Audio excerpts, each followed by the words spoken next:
Hi, everybody. Yeah, my name is Brian Purtis. I'm here with the Office of International Affairs here at Middle Tennessee State University.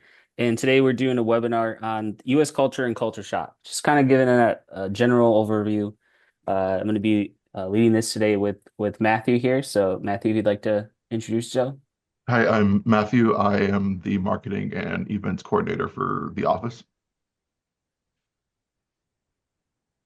And if we want to go through everyone else as well, we'll start with Cindy.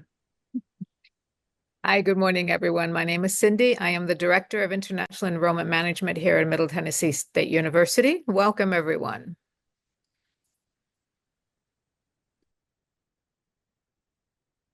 Felicia's next on my list.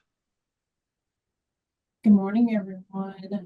Welcome. My name is Felicia Griner, and I am an admissions analyst, and I work mainly with the graduate students. Joy? Yes. Morning, everyone. It's as I'm looking at the names, I just want to say I'm starting to recognize them, and we're looking really forward to meeting you guys in the fall. Again, my name's Toy Scott, and I do the I-20s. Victoria. Great. Hi, everyone. Welcome. My name is Victoria Rajabongs. I'm the transcript analyst for international affairs. Okay, Savannah. Hi everyone, my name is Savannah Richardson. I'm the undergraduate admissions analyst. I think the last person is Rima. Hello everyone, I'm Rima and I look after the South Asia region for recruitment. Awesome. We will go ahead and get started then. Uh, and it looks like students can mark on the screen. Please withdraw from doing that. And there will be a Q&A period at the end. If you want, we can put questions in the chat. We'll answer them at the very end.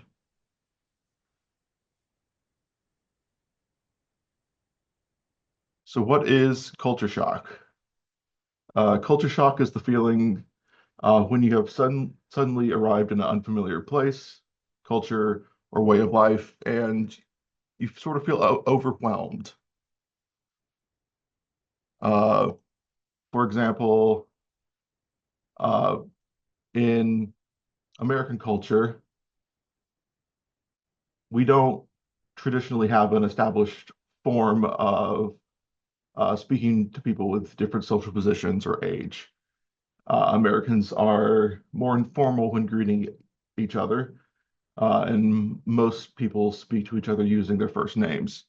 However, when speaking to someone with a title, a doctor, a professor, uh, it is more appropriate to use their title when speaking to them until you know them well. For example, Professor Smith, uh, when meeting someone for the first time, often they will inform you how they would like to be addressed.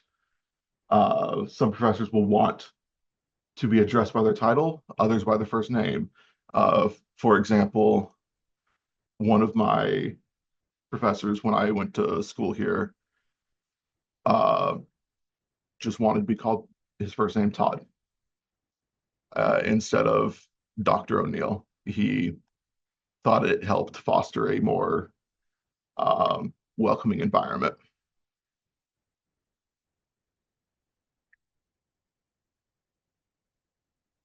Culture shock, what to do? Most feelings of culture shock do not last very long, culture shock can lead to loneliness, homesickness, or even depression. Culture shock is very real. Um, it happened the very first time I studied abroad. Uh, if you are struggling with culture shock, it is important to remember that there are adjustment strategies and resources available if you need help finding your place. The MTSU Counseling Center has free services for students. There are plenty of on campus student clubs to help find a community that will help you. So how can I deal with culture shock? First, Remind yourself that it is perfectly normal to experience culture shock. Just about everyone who moves somewhere new feels a little out of place, and it does not matter how old they are or what country they call home. If you are having trouble adjusting, here are some tips for adapting to a new culture. And stay positive. Remember, culture shock does pass. Be social. Know yourself and give yourself a break. Talk to someone, meet someone new. Make use of the MTSU Counseling Center.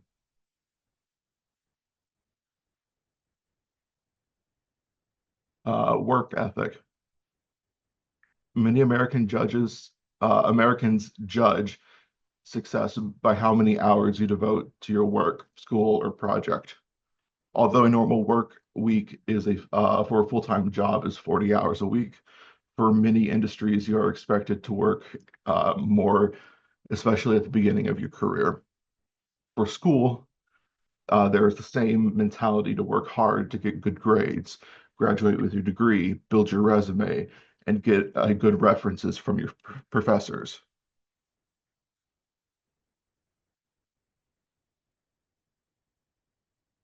The value of time. Americans treasure their time. You've probably heard the phrase time is money. Americans talk about time. The time is not a general estimate, but an exact expectation. For example, in the US, it's expected that when meeting someone, you show up at that time. Arriving 10 minutes late or later without notifying that person you are meeting is not socially acceptable and can be considered impolite. For class, arrive at least 10 minutes early if you can. Some professors deduct points for being late.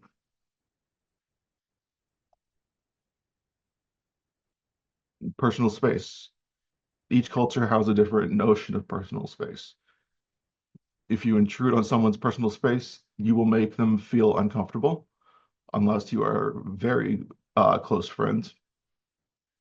Americans tend to require more personal space than people from other cultures. If you approach Americans too closely, they will back away from you. Uh, do not touch their face or put your arm around their shoulder. It is okay to shake their hands when you first meet, but only for a brief time.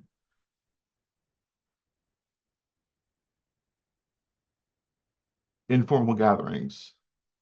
It's quite often that spontaneous invitations to informal gatherings can occur. Uh, if invited to a dinner at someone's house, as opposed to a restaurant or another outing on the town, it is okay to bring a small gift, such as a bottle of wine or flowers to the for the host. But the situation will vary, and that will determine what kind of gift you should bring. For example, uh, I'll often have board game nights with some of my friends, and like bringing flowers to a board game night, that doesn't really make sense.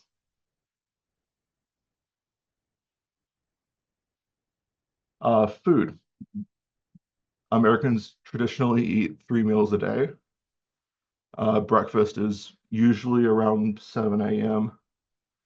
Lunch is around noon, and dinner is around 6 p.m. But that will change depending on your specific schedule. But recently, it is expected that you order something when you spend time in a restaurant or studying at a coffee shop. So if you go to the Starbucks on campus to study, it's traditionally expected that you will order a coffee or something. I'll turn it over to Brian now. Yeah. So we have so much to offer here in the US. There's so many parks. Like people always talk about how even our campus feels kind of like a park with all of the trees and the green spaces, but we have So many parks nearby in Tennessee. We have like there's a state park, the Cedars of Lebanon, right down the road where you can go camping. There's hikes available. As you get further out, there's waterfalls at different parks around Murfreesboro and around the area. If you get a little bit further out from there, there's the Great Smoky Mountain National Park, even where some beautiful, beautiful views. You got wildlife. There's bears there. There's some great sights. So definitely, he was talking about more of like the culture shock side, but there is some beauty to America as well, like the national parks that to try to get away from the like how Matthew was talking earlier, to take care of yourself, give yourself some time, give yourself some space. Going to a park is a great way to kind of decompress because everybody goes through culture shock. I even go through culture shocks like sometimes even just at the grocery store because I'm I'm not I just moved here a few years ago and some still finding things where I'm like, what kind of stuff. But yeah, let's go to the next one, Matthew. And yeah, kind of a culture shock thing is coming to the US, how everyone is refuses to use the metric system. So everything will be in miles per hour. If you are ordering something that's measured, it'll be in inches or feet. It'll be in pounds compared to like kilograms or stone. So definitely, try to keep you. It's very nice that all of our phones are able to quickly convert metric to imperial and such to see just like the differences and everything. So oftentimes if you go to another student or even a professor and say, hey, I had to walk 5 kilometers to get here today, so I'm a little bit late. They might be like, well, how far is that?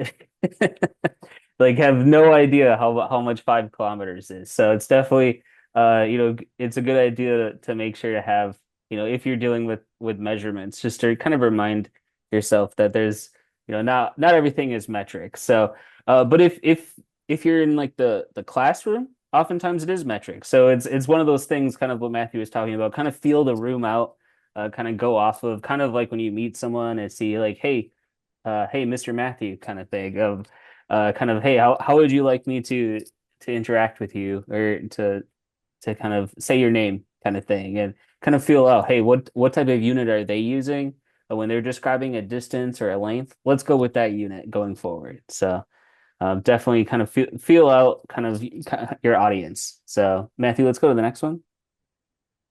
So yeah, another interesting way to do it that always throws me off as well is a lot of America likes to do when you write the date, they like to do the number for the month, day, year. So it'll be like 12/10 2020 for like December 10th, 19 or 2020 rather than the day, month, year. So if there's ever any question about dates, it's fine just to ask, hey, can you confirm, does this mean uh 5/20? Is that May 20th? It makes it easier when you're above 12 for the day, but sometimes at the beginning of the month it can get kind of confusing. But feel free anytime just to ask whoever you're working with to say, hey, what date is this? Can you confirm? So yeah, let's go to the next one here. And with strangers too. It depends on where you are specifically, but oftentimes Americans will have full conversations with you if you say, "Hey, uh, how's your day going?" Or you're just trying to have a pleasant like, "Hey, how's it going?" kind of stuff. Most of the time, people will say, "Oh, just good." But sometimes they'll dive into their life story. They won't let you walk away. They'll keep talking. If you walk up to my dad and ask him how his day is, he's gonna go on about how the yard is, like how he cut the grass last week and how, he did a different direction and such. And you'll be sitting there going, oh my goodness, I haven't cut the grass in years. Why do I care? But they're proud of it. So it's oftentimes just a kind of quick little, okay, thank you. I have to get going kind of comment or just kind of let them know, hey, I'm gonna get moving. Because oftentimes you'll get kind of drawn into conversations, especially if you're more outgoing.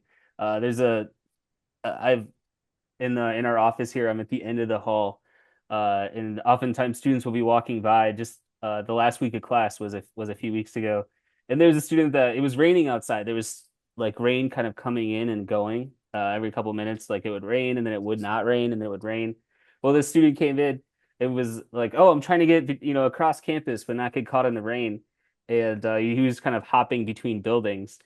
And so he said hi, I said hi, and then we started talking about different weather events that in like different memories of weather that we've had back and forth. I think we talked for 20 minutes. I don't even know his name. But yeah, I recognized him a few days later. We were walking on campus as I was walking to lunch. Recognized him. We saw each other. We said hi to each other. But definitely that's a great way to kind of start those friendships too, is when someone says something and start those conversations. So, people are very open to talking in the US. So if you love talking, you're gonna love it. But otherwise, like Matthew said earlier, make sure to have some space. Give yourself some space. Get back to your room. Give yourself some time, because if culture shock kind of starts to hit you, sometimes it can get overwhelming. Just remember that there are resources available, as well as make sure to take care of yourself. Um, so yeah, let's go to the next one. So another interesting culture shock is just the portion sizes. So if you loved your Diet Coke, if you love your drinks, don't be alarmed if you order even a medium drink, or like a regular size drink. It might come to you and be just this like lifetime supply of drink. And then if you end up finishing it, they'll bring you another, or you can go up and get another refill. So definitely make sure that you're hydrated. We don't like to be dehydrated in the US here. So yeah, it's definitely if you're ordering like a large and you have a cup holder, a space, make sure that there's space for it, because I know that like my car even has where if you have a bigger cup, you can take an insert out of the cup holder to put it in. It's just everything is built around let's have the biggest size. And then even the next slide here, Matthew, we have food even can come in enough size. So if you order food, it's okay to take home leftovers. So if you're at a restaurant, if you're at a restaurant and you're working on your food and you're like, holy crap, this is a lot. It's totally fine to say, hey, do you have a package? Can I bring this home? And they'll bring you a little box like this just to break home. So oftentimes it's a great way to kind of stretch out those meals, to say, okay, I'm going to go out to dinner with my friends, kind of splurge tonight. But what I'm going to do is I'm going to eat half of it. I'm going to take the rest home. And then the other half could be lunch tomorrow, or like pizza for breakfast. I love pizza for breakfast. What about you, Matthew? So yeah, being able to go out for pizza one night, the next morning, wake up, have some pizza. It's something that is just kind of ingrained. And the next slide then, Matthew. So, like I said, serving sizes are huge. It's not uncommon to go to a restaurant, come back and have, when they bring you your food, to have the entire plate full. Sometimes it feels excessive, even for me. So, yeah, let's head to the next one. And yeah, and then make when you pay as well, uh, the the waitress or the waiter will actually take your card with you. So they'll bring you. This is something kind of unique to the U.S. too. At the end of a meal at a restaurant, they bring you the bill at the end there. What they do is you'll look it over, and then you actually put your card, or like the cash. But like especially with the card, you'll put your card in the little folio, and then the waiter or waitress will come back, grab the folio with your card, and then take it back and like run the transaction at like their machine, and then bring you back the card and the receipt. So it at first feels kind of weird, because they just are walking away with your credit card or like your debit card. But it is just the what is it's always been this way. It's just allows then the restaurants to have just one point of sale system, rather than go around to each table or have the little handheld things that a lot of places have. So it's totally normal for someone for a waiter or waitress or like a bartender to take your card and bring it back to the cash register. So don't worry about that. It's very common.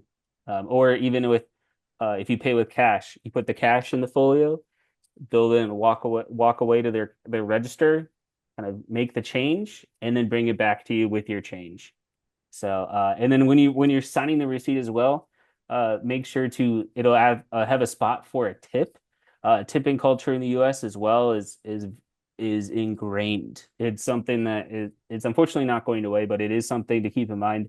So when you're going out to dinner and you see, hey, this lunch was $10, and if it's a sit down restaurant, when you pay, it'll have a little spot for a tip. You would want to add 20% is pretty normal to add as a tip to the wait staff, because the waiters or waitresses, the wait staff, they're paid from those tips. So when you are trying to budget for going out, if you're going to a sit down restaurant, you should in your mind think about 20% more than the price that you see, because you want to make sure that you include the tip. You want to make sure to include that in the price. If you're going to like a coffee shop, normally it's about $1 for each drink. If it's something quick, it could be less. But you want to make sure, for the most part, that you include the tip when you're thinking about how to price. But like Matthew said earlier, with trying to get kind of settled in and everything, make sure to be social, try to talk to people, and if you don't know, ask, because it is something that like how much do I tip here? How much do I tip there? It can be uncomfortable, especially there's some places where you go up to the like a sandwich shop where you go up to the counter and you order, and then sometimes they'll just flip the register over and they'll say, "Hey, how much tip would you like to give?" It can be a little intimidating when the person's standing there being like, "Yes, how much tip?" kind of thing. So feel free then to just ask someone to say, "Hey, what's normal?" You know, normally about 20% is about the normal. But yeah, let's head up to the next one. And yeah, dating in the US. So meeting people, we talked about getting social. So dating is part of the fun ways to get social. So there's so many ways to meet people. There's at class, there's the library, there's so many events around campus to meet people. But sometimes you meet someone, you're like, hey, I really like this person. You're kind of getting back and forth. So it's important though, keep the communication open, keep it very transparent. It's common to start through like through apps or such. But a lot of times in the US, face to face is very important. So it's best to ask. Just be very transparent, especially with dating. Be very communicative. It's ask them. Always like don't pressure them too much. It can be it's try to just be transparent and try to stay open, because it is like dating in the US is very back and forth. It's a partnership of sorts. So make sure that when you're going on dates or in a relationship or showing affection, that there's the consent there, because consent is very important in the US, everywhere, but it's very stressed in the US. So make sure to not to make assumptions and more confirm, because even if it's in the heat of the moment, you want to make sure that things are okay, and that's okay to stop and make sure. So yeah, let's head to the next one, Matthew. So yeah, but make sure like first dates, they can just be something fun, super low pressure. You're just getting to know each other. And make sure, like I said before, make sure everybody is comfortable with the level of touch and such. And kind of like I mentioned before, like consent, like no always means no. So make sure that, if someone says, hey, no, stop, like you have to stop. Like there's some severe penalties if you go further after a no. So let's try to stay away from that, and just use caution and make decisions, like kind of think through things that, kind of, it's okay to kind of slow down. Things can sometimes move fast, but it's okay to take it slow and deliberate.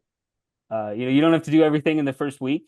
So you have your whole program here. Everyone is going through the university experience, even international students or domestic students. So make sure just to you know you get the whole time. You don't have to do it all in the first week. So be smart, think smart, act smart, it'll be okay. You got time.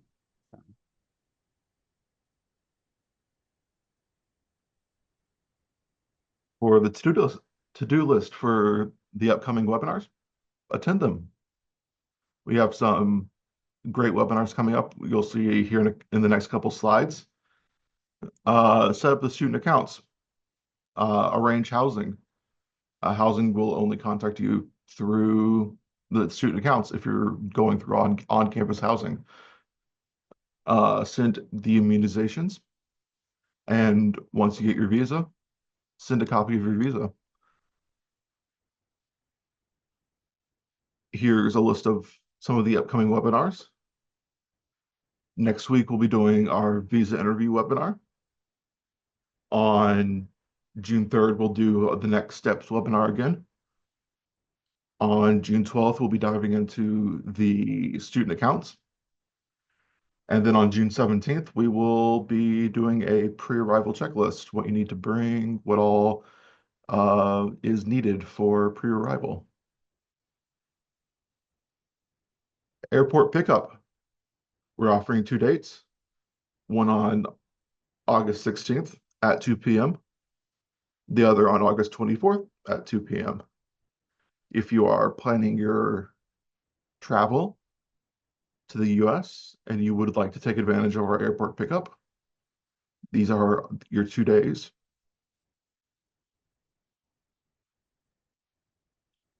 We have some Q&A. Looks like we might have some. Yeah, we have a few, and if anyone has any questions too, feel free to put them in the chat. So yeah, so here's the first question here. Some students resist from doing something at the beginning of the meeting. Oh yeah, for Deborah's question about resisting, yeah, if you could just put questions in the chat or like resist writing on the screen, that'd be great. Uh, so yeah, it's pretty much that. And then we have another question of, hey, how can you ask for academic help without feeling like you're irritating them? Feel free to just you know, communication, even like intercultural communication. It's kind of a hey, let's kind of feel out the scene. So like, hey, Matthew, can I ask you for help here? Hey, can you ask for help? Um, Feel free to just ask. Oftentimes, if there is a misunderstanding or like a misalignment in expectations or in the, in such, uh, it's okay to just kind of say, hey, like, am I being annoying? Just be very transparent. I think to I was asking a few questions to a coworker just yesterday, and there was a little misalignment there where both of us were not on the same page, so we just kind of had a quick reset to say, hey, like, are we good? kind of deal. And then we were good. And moving forward, then we kind of were reset. So it's okay to have those resets. It's okay to stop and kind of pause and say, hey, like, is this going all right? And 99.9% of the time, it's going to be come out like, if not more than that, it's going to come out way better than before, and then you're going to have that much better of a back and forth with them going forward. And otherwise, they'll give you a good reset and say, actually, you are being a little annoying.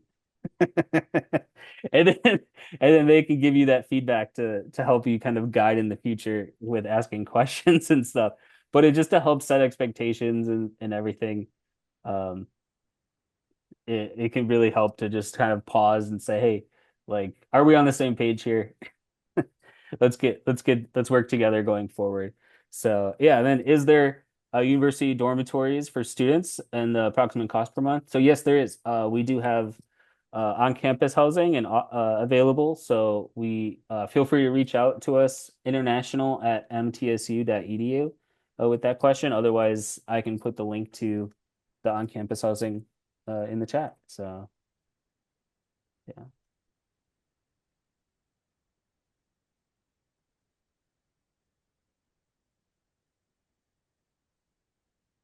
Here, I'm gonna grab that link, Matthew. You can Yeah, grab that question. the orientation on the 5th, if you're talking about the international orientation, it will be virtual. So there's no need to worry about that if you haven't physically gotten here yet.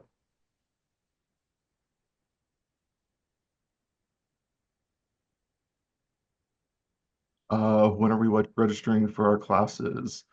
So there are a couple steps that you need to complete beforehand. Um, if you are undergraduate, you'll need to go through the new to blue orientation.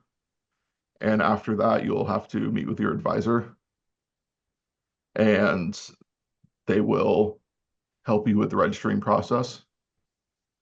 If you're a graduate student, a lot of times you'll have to meet with your department, and that will be a good key. A lot of times you'll be able to register already.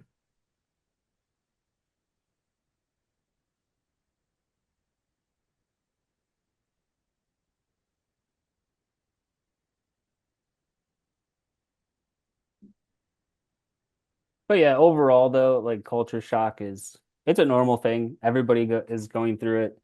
Even the domestic students are going through the culture shock of adjusting to going to university and being on their own. So everyone's going through it together. So feel free to really lean on your classmates, lean on the counseling center that's here at MTSU. We have a lot of resources, and it's easy to one day all of a sudden it'll click, and you'll just be like, oh, this is my home. This is I feel so comfortable here, and it definitely, everybody's going through that same thing together. So feel free to reach out and ask for the help, or speak with your classmates and colleagues. Um, yeah, if there's any last second questions, otherwise, yeah, we really appreciate you all joining us today.